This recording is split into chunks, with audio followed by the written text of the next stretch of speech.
It's my pleasure to start the afternoon session with a new guest.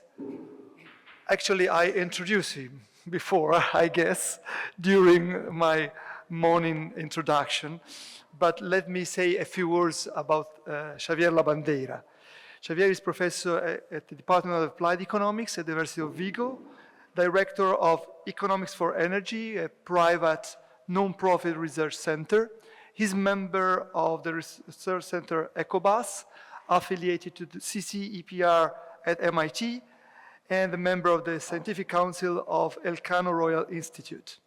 He was my predecessor, as I said, from 14 to 17, if I remember correctly, here at the Florence School of Regulation, climate area.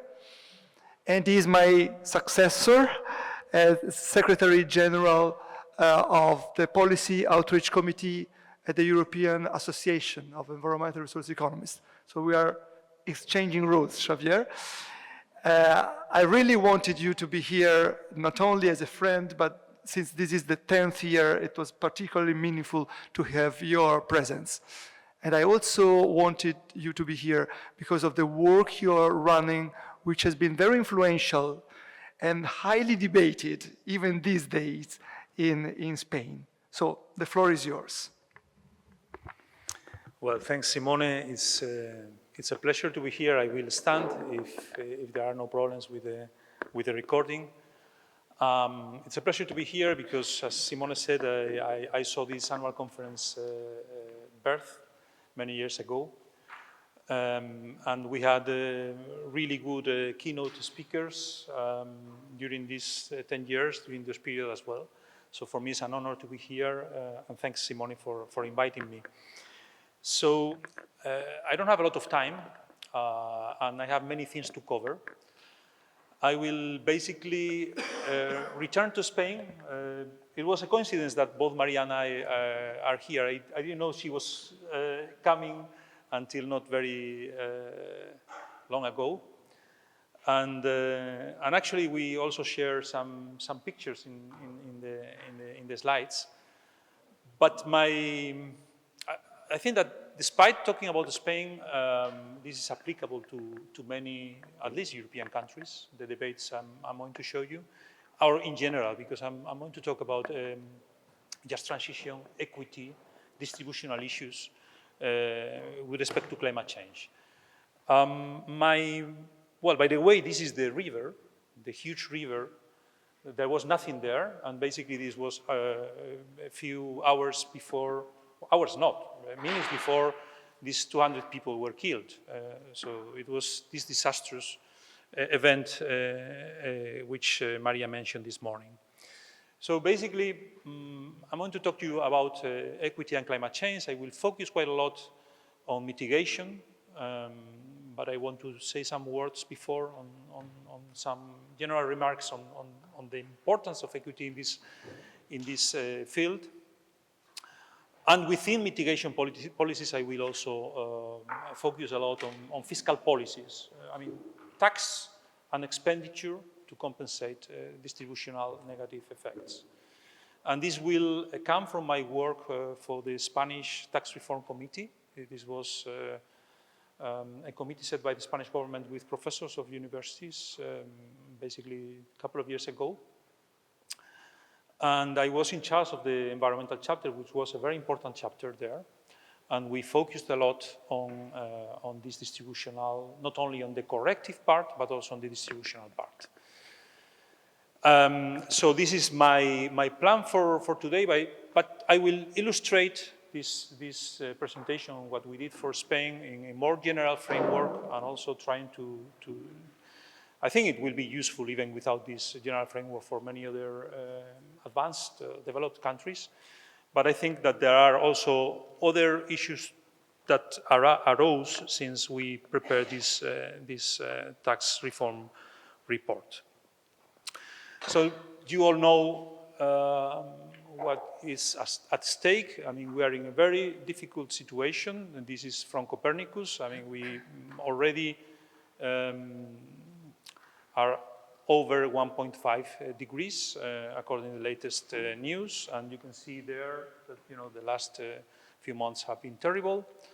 And of course, scientists tell us that going over 1.5 can trigger a lot of very bad effects. And of course, we have also this clear concern regarding extreme events. Everything is related in a way, but they are different stories. And this is the picture Maria showed this morning, which is a terrible picture.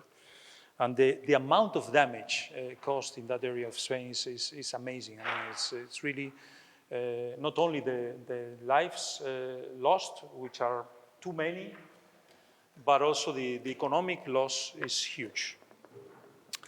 So, of course, we have this perfect externality, climate change. We all know that it is, probably the perfect in the bad sense. It has all the characteristics that make very difficult to control this problem. It's global, it's intergenerational, but now we still have more and more problems. These extreme events effects, which are very difficult to handle, as you could see in Spain recently, and also the issue of thresholds, right? And distributional issues are all over the topic, right? I mean, of course, we know that the problem was caused by mainly rich countries in the past.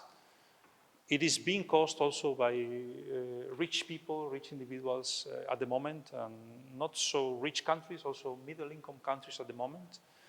And of course, the issue of impacts, which is also very worrying, and it has quite a lot of distributional effects behind that, because they are mainly suffered by low income or people with little wealth.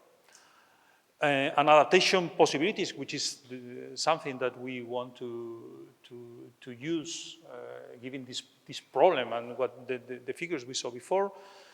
Either autonomous, particularly autonomous adaptation has also very, very important equity issues behind. Of course, we also have public policies for adaptation, and there are an array of distributional issues. Let me illustrate a bit these things. Here you can see that the responsibilities of CO2 emissions are mainly on the rich side, the blue part. But lately, as China was playing a big role, the upper middle income countries are also quite responsible of current emissions and of historical emissions. And this is the combination of this distributional nightmare. I mean, how emissions are mainly done by middle and top, the richest people in the world, how relative losses are mainly in the bottom and in the middle, and how wealth is also really, towards the wealthiest part. And of course, what we have is some of these impacts are really distributionally very worrying. For instance, something that Maria didn't say this morning is that of these 220 people or so, more than 50% were over 70 years old. So there is an issue also of distributional concerns there. In this area, only 15%, 15% are over 70 years old. And these people had more difficulties to escape, to adapt. They were probably less informed. This is a big issue related all the debates we have on this area. And another issue related to climate impacts, which may be the rise in the increase in food prices, for instance. We saw a huge increase, for instance, for those of you from Mediterranean countries, that in the last few years we had this olive oil, which is a rather basic product for us, increasing hugely in price, and this is related to basically a very dry consecutive dry seasons in Spain, which is the main producer in the world, and basically this created havoc in this market. In this diagram, you can see that again the expenditure share of food by decile is really is regressive in the sense that if we get through impacts of climate change, higher prices of food, it will be suffered mainly by low-income people. And of course, mitigation policies. As I told you, I'm going to focus on that. It has, a lot of distributional concerns behind them because we have energy and we have, and these energy products are, as you will see later for Spain, really prone to create these problems. One thing I want to stress here is that we may find also a lot of trade-offs in how to handle efficiency and equity in this area, both in mitigation, also in adaptation, and in other debates, right? And of course, we want to treat this not only because as economists, we are really concerned by these issues. I mean, some people outside this room in other disciplines may think that we are only interested in efficiency, but you well know that this is not the case. This morning we had a very interesting session on distributional issues, and many researchers are working in this area. So this is something that it's part of our nature, but also it is very important to discuss these issues because of feasibility concerns. I mean, we have many policies that are struggling to survive, mitigation policies particularly, and we really need to assess well and try to compensate to make them feasible. Well, there are many issues which I could, I would be talking about this for hours. Measurement issues, this additionality, for instance, of some of the policy instruments we have in environmental terms, how,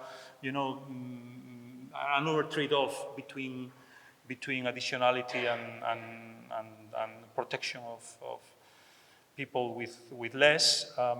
There is also the question of using income, wealth, the issue of how to measure impacts properly, vertical equity, horizontal equity is also very important, not only vertical equity. I will mainly show you vertical equity measures, but sometimes there are a lot of heterogeneity within these decile groups, as you well know.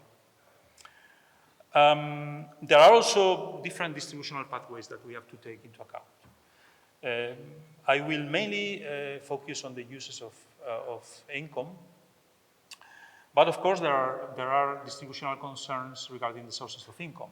If climate change affects labor or capital, it can have very important effects there, and sometimes these effects are contrary to the ones we may see when we explore the uses effect, which usually are thought to be regressive. Well, let's go into mitigation, and let's discuss a bit, sometimes for those of us who work particularly on pricing approaches, this equity issue is key, and some even colleagues, but not only colleagues, people from outside the profession say that, okay, these instruments are potentially good, but with a lot of distributional negative effects. What I would say is that, first of all, we have to see around and see that the distributional costs of doing nothing may be huge. And this is the first question we have to ask. And we know that, of course, doing proper mitigation policies is the best in terms of net benefits within the world and within countries. And if we don't have this kind of counterfactual in mind, then we may get the wrong answers. Also, of course, impacts, as I advanced before, usually are worse for the less well off and who have less adaptation possibilities as well. We have a lot of literature there. I won't enter into this. Also, we have experts here on this area. We also have to discuss the costs of suboptimal policies, because sometimes people think, okay, carbon tax is bad, but what is the alternative? I mean, what about regulations? What about, for instance, no entrance zones in the cities? Don't they have distributional effects, negative distributional effects? Of course they have. First of all, the total costs are higher, as we all know, because the pricing approach, the incentives that we create lead to cost minimization. The cake is smaller. But sometimes even the shares of the cake are also very regressive. And we have evidence, for instance, for these low emission zones in the cities, or for standards. There is a lot of literature if we want. I mean, I won't be able to enter in many of these issues, but happy to discuss them with you in coffees, lunch, or dinner later. Of course, prices are good. There are a lot of good properties. I won't enter into that because you probably know a lot about this, at least some of you. They account for social costs, they are cost effective, they provide salience, they promote innovation, and they are revenue raising. And this is important, not only because they can help funding the transition, but also we can use them for distributional compensations.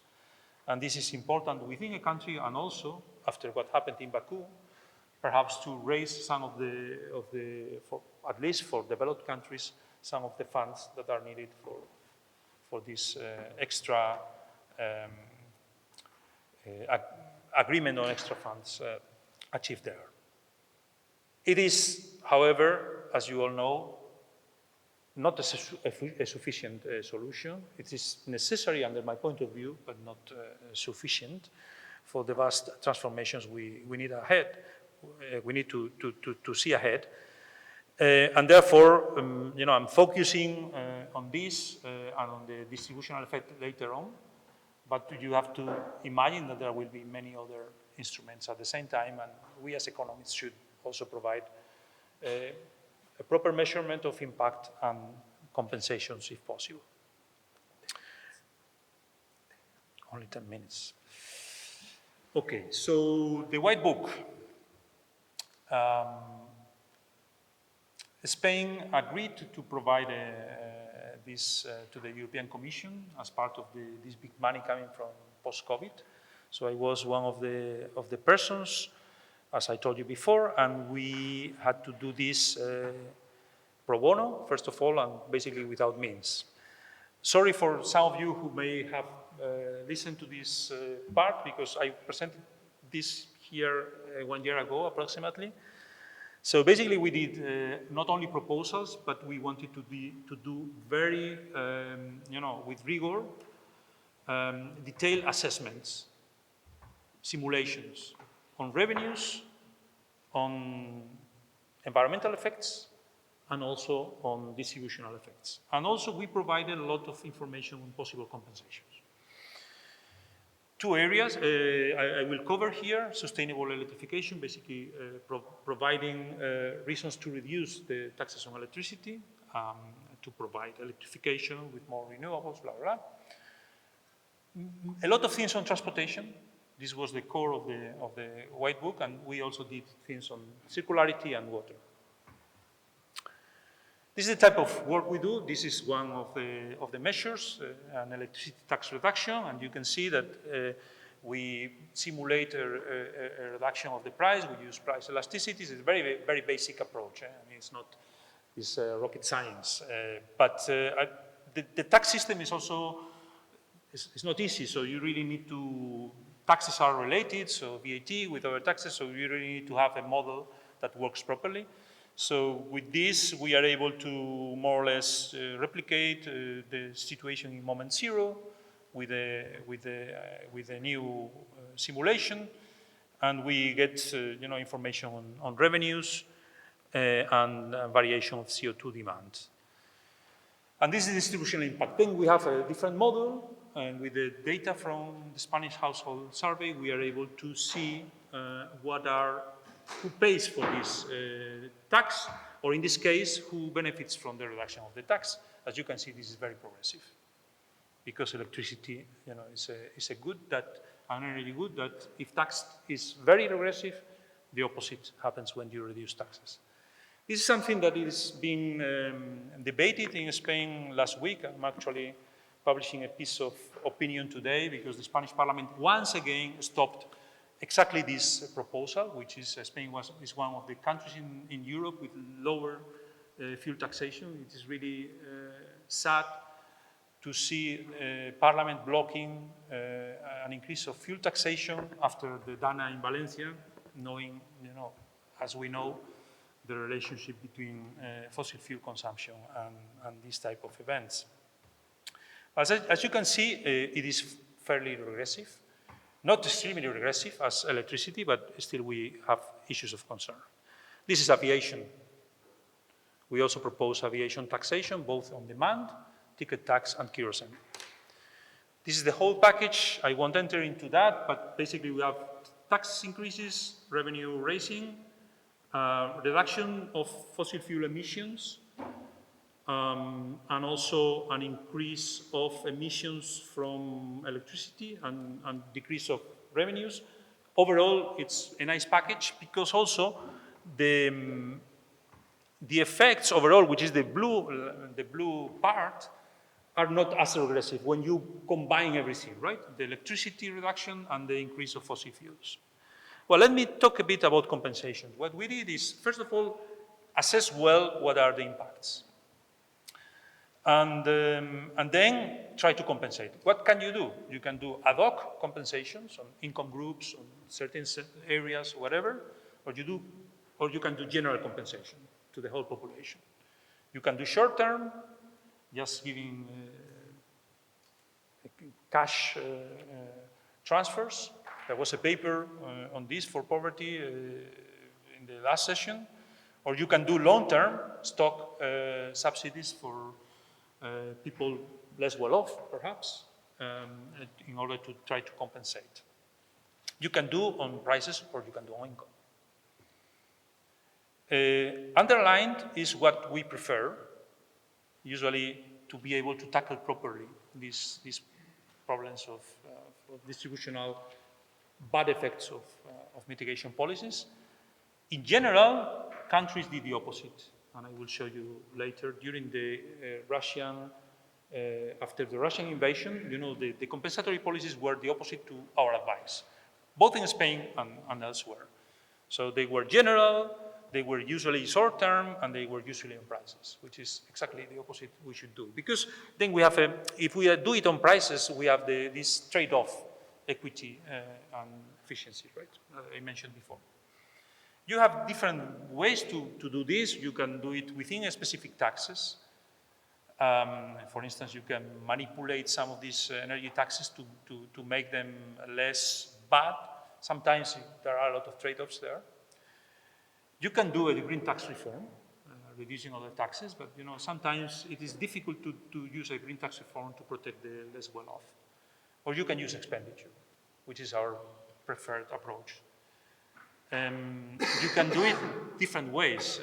You can do it price subsidy, as I mentioned before, direct cash transfer, and this direct cash transfer, you can do it through a check, or you can do it through other taxes in the system. And of course, you can implement subsidies to change the stock. This is a piece of paper I published 3 years ago in El País, saying that it is key for the transition a fair compensation. Basically, asking for a combination of these two ways. And this is what we implemented in the White Book. And basically, what we designed was a package of short-term tax green checks that we paid to the 5 first deciles. in order that in general they kept as before the reform. As you can see, the distributional profile is much better. Well, when you see actually the subsidies to stock in Spain, they are quite bad because they are mainly benefiting rich people. Most of them go to the last decile, to the 10th decile, and also there are doubts on their additionality, by the way. So again, in this case, additionality and distribution goes the same way, because we can solve both problems by redirecting these subsidies to people in the lower deciles in order to solve the access to capital, which is the main issue for this, and again solve the problem in the medium term. Well, after the Russian invasion, not only Spain, but most European countries did completely the opposite, spent a huge amount of money. And what we did is, I was really upset because we had done the White Book on days before they started with this compensation package, and they did the opposite, completely the opposite to what we had said. So we decided to try to calculate the distributional profile of the Spanish response, which I think is similar to the one in France, Italy, and in other countries. So basically, we as counterfactual, we used the calculations of the IMF on how the prices would rise without public intervention of the different energy goods. And then we simulated, and not only for the tax, but overall. And this is the profile of the no intervention, really regressive. The price increases are really bad for the low-income people, nothing new. The Spanish government spent 7.5 billion euros. It's a lot of money for Spain, and they got this. Okay, so it's not that different to this one. So what we did is, okay, what happens if we use this 7.5 billion and we do something similar to the White Book? I say similar because we also included the sixth decile, because politicians are usually, they want to focus a lot on the middle classes because their voters are usually there. So we introduce another decile. And you can see that the distributional profile is completely different. Also, we calculated the lump sum, which is, okay, we go for a general, same amount, but look at that, the distributional profile is even better than the one achieved by the Spanish government by using the same amount, 7.5 billion. This is a comparison of all. Well, lately, and I'm finishing now, Simone, there are new approaches or new demands from NGOs or from some political parties because, well, income and wealth is polarizing, as you know, poverty is rising in many countries. And of course, climate change has a huge distributional component, as I said before. So we have different approaches to tackle this. One is to do a selection of less damaging instruments. Imagine within the taxes, perhaps we try to avoid those that are really damaging from a distributional point of view, even though perhaps they are very good for the environment. Another option is to try to modify existing environmental instruments. Sometimes, again, we have the trade-off I mentioned before. For instance, you can do a frequent flyer levy, which is trying to introduce a lot of distributional issues into the design. There was a recent proposal by a big NGO in this area, and they are talking about this frequent flyer. So the more you travel, you pay more, but also there is a kind of a surcharge if you go in business. So it's quite a distributional-oriented tax, a bit different to the simple kerosene tax that we advised or the ticket tax. Also, in Spain, there was a debate a few months ago about the possibility of creating a wealth climate change mitigation tax or something like that. The government, Teresa Rivera, by the way, the current vice president, who was then vice president of the European Commission, who was then the vice president of Spain, said that this was a very good idea and that in Europe should be taken into account. I was a bit dubious about this possibility of using wealth taxation for mitigation. I mean, you can use wealth taxation to raise revenues for some of the purposes we mentioned before, funding, compensation for climate change, etc. But the link between wealth and emissions, which is clear from a general point of view, when you go to the individual, is not so clear. So taxes should be very, very precise in this way. Well, this is all. I would say that my main message is that these distributional issues are huge in climate change. It's basically a distributional issue, I would say. Not only, it's efficiency issue, of course, because we want to solve the externality, but it's a distributional bomb. I think that fiscal policy should play a big role in this area. But we really need to do it well, right? I think we need to do a proper design of these distributional compensatory policies. And public sectors, at least, some public sectors I know, I don't know about, very advanced, Nordic countries or Switzerland, but Spain, probably Italy, other countries are not at the moment well suited for, this new compensatory landscape, which I call.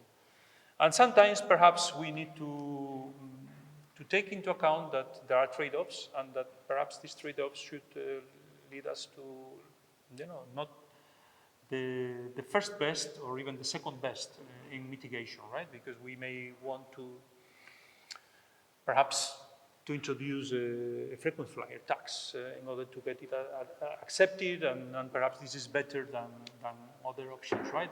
Even though we may know that another type of carbon tax or ticket tax, general ticket tax, might be more efficient.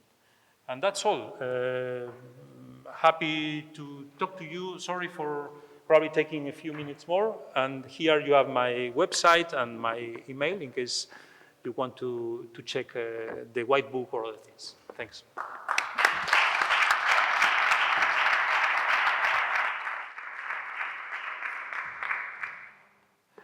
Thank you, Xavier. Yes, we are 5 minutes late, but we started 5 minutes later, so I didn't want to interrupt. We should move to the sessions, but let me take one question maybe, and in the meantime, my take-home message somehow are basically two. One, what I like you saying, climate change is an equity bomb. I think I never heard this kind of definition. I have the distributional aspect very clear in my mind, but I like this as this way of stressing the problem and even identifying climate change as a distributional issue.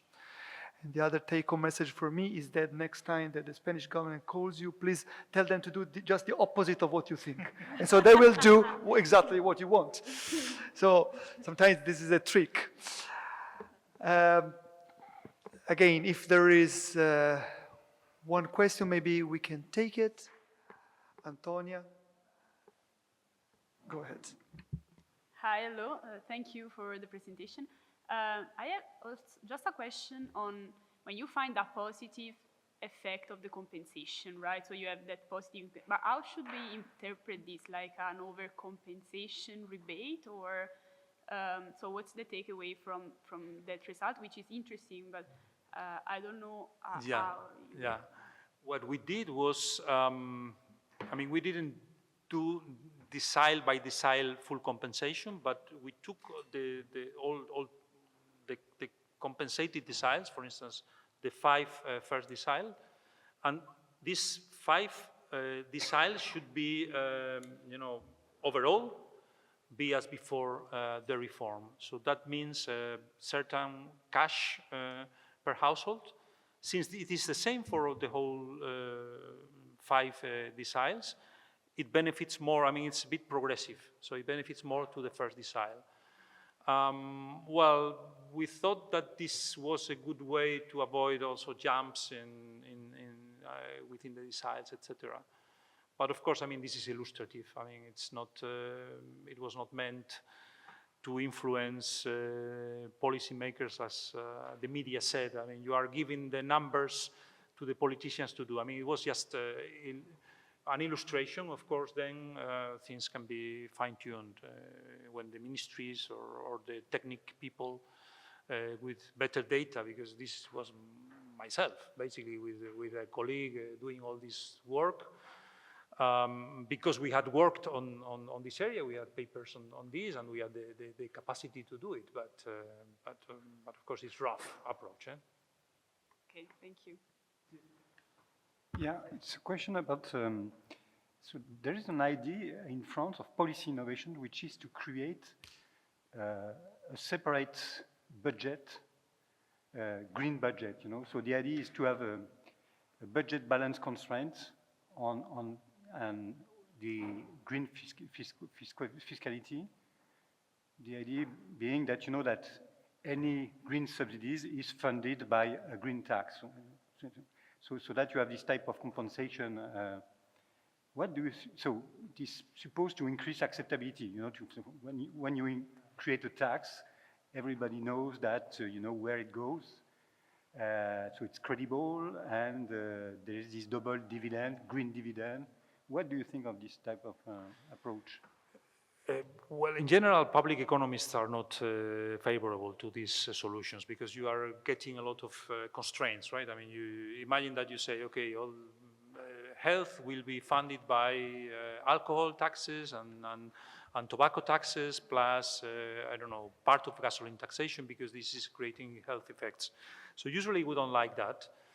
And also it can be bad for the environment, because sometimes you may need probably more than the taxes can provide, or some certain taxes can provide. But it can be a way to do some marketing on these taxes. But in general, I would say that now, you know, in the 1990s, the beginning of this century, most public economists were really working on this double dividend kind of setting. You know, all these big carbon taxes or big environmental taxes should go in a revenue neutral way, which is somehow related to what you are asking. But now I think that most economists agree that you know, we cannot work in that context anymore. So probably I would say that part of your revenues can be earmarked, as you say, and this increases feasibility. You know, you can say people, okay, you are paying more, but you will benefit from this. Part are for environmental compensation, for distributional compensations, and part can be for the general budget, or can be for fostering the transition, right? I think that this is the consensus, I would say, from people working in this area. It's changed a lot with the Great Recession, I would say, this debate. Okay, we have to stop here, but thanks again, Xavier.